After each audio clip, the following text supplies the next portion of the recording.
అందరికీ నమస్కారమండి. Welcome to my channel.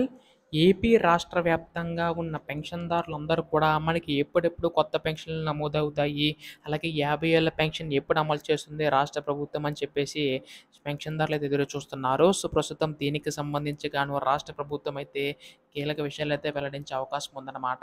అయితే దానికి సంబంధించి గాను ఏ అప్డేట్స్ వచ్చినాయి, అలాగే మనకి ఏ కొత్త పెన్షన్‌లు ఎప్పుడు ప్రారంభిస్తుంది రాష్ట్ర ప్రభుత్వం అనేది ప్రతీదీ కూడా ఈ వీడియోలో వివరంగా తెలుసుకుందామండి. వీడియోనైతే ఎక్కడా కూడా ఆపకుండా చివరి వరకు అయితే చూడండి. అంతకంటే ముందు కొత్తగా ఎవరైనా మన ఛానల్‌ని చూసినట్లయితే దయచేసి వెంటనే ఛానల్ అయితే సబ్స్క్రైబ్ చేసుకోండి. దీని ద్వారా నేను పెట్టే ప్రతి చిన్న లేటెస్ట్ అప్డేట్ కూడా మీరు ఎప్పటికప్పుడు మిస్ కాకుండా తెలుసుకోగలుగుతారు. అలాగే వీడియోకైతే లైక్ చేయండి. మరికొంతమందికి ఈ సమాచారం అయితే తెలుస్తది. ఇంకా ఆలస్యం చేయకుండా వీడియోలోకైతే వెళ్ళిపోదాం. సో, ప్రస్తుతం మనకి కూటమి ప్రభుత్వం ఎన్నికల్లో వచ్చిన తర్వాత మొదటిసారిగా ప్రారంభించిన పథకం మనకి ఈ యొక్క పెన్షన్ పథకం అండి. ఎన్టీఆర్ భరోసా పథకంకి సంబంధించి పెన్షన్ పంపిణీ అయితే ప్రారంభించడం జరిగిందనమాట. అయితే మనకి దీనికి సంబంధించి గాను మనకి 4000 వరకు కూడా 6000 వరకు కూడా రాష్ట్ర ప్రభుత్వం పెంచడం అనేది జరిగిందనమాట.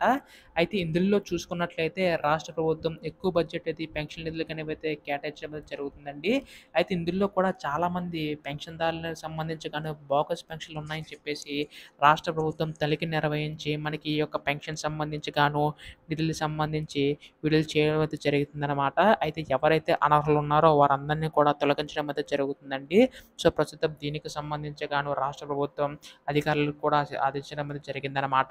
అయితే ఇక్కడ మనకి ముందుగా దివ్యాంగుల పెన్షన్ చూసుకున్నట్లయితే ఎక్కువగా రూ. 6,000 రూ. 15,000 వాళ్ళకే రూ. 15,000 అనేవైతే వాళ్ళకే వెళ్తున్నాయి కదా! సో, వాళ్ళకి సంబంధించి గాను ముందుగా అక్కడి నుంచి ప్రారంభించడం అయితే జరిగిందనమాట. ఇందులో కూడా మనకి సదరన్ సర్టిఫికేట్ సంబంధించి గాను 40% కన్నా తక్కువ ఉంటే వారికైతే పెన్షన్ అనేవైతే రద్దు చేయడం అయితే జరుగుతుందండి. ఎవరికైతే 40% కంటే ఎక్కువ ఉందో సో, వారికి యథావిధిగా పెన్షన్ అనేవైతే రావడం అయితే జరుగుతుందనమాట. అయితే రాష్ట్ర ప్రభుత్వం కూడా మళ్ళీ ఒకసారి సదరన్ సర్టిఫికేట్ అయితే చేయించుకోవాలని చెప్పేసి ఈ యొక్క పెన్షన్‌దారులకు చెప్పడం అయితే జరిగిందనమాట. సో, కాకపోతే చాలామందికి భయమేసి మనకైతే పెన్షన్‌దారులైతే ముందుకైతే రావడం లేదు. సో, ప్రస్తుతం అధికారులే మనకి తనిఖీలు అనేవైతే నిర్వహించడం జరుగుతుందనమాట. ఇక్కడ ప్రస్తుతం మనకి ఇంటి దగ్గర ఎవరైనా లేకపోతే మాత్రం వాళ్ళు పెన్షన్ అనేవైతే తాత్కాలికంగా ఆపి నిలిపివేసి తర్వాత మనకి సర్వే పూర్తయిన తర్వాత ఆళ్ళకి ఇవ్వడం అయితే జరుగుతుందండి. సో, ప్రస్తుతం ఇప్పుడు కొత్త పెన్షన్‌కి సంబంధించి కానీ చూసుకున్నట్లయితే అదే విధంగా మనకి చూసుకున్నట్లయితే ఒంటరి మహిళలు ఉంటారు కదా! సో, వాళ్ళు అప్లై చేసుకోవాలనుకుంటున్నారు.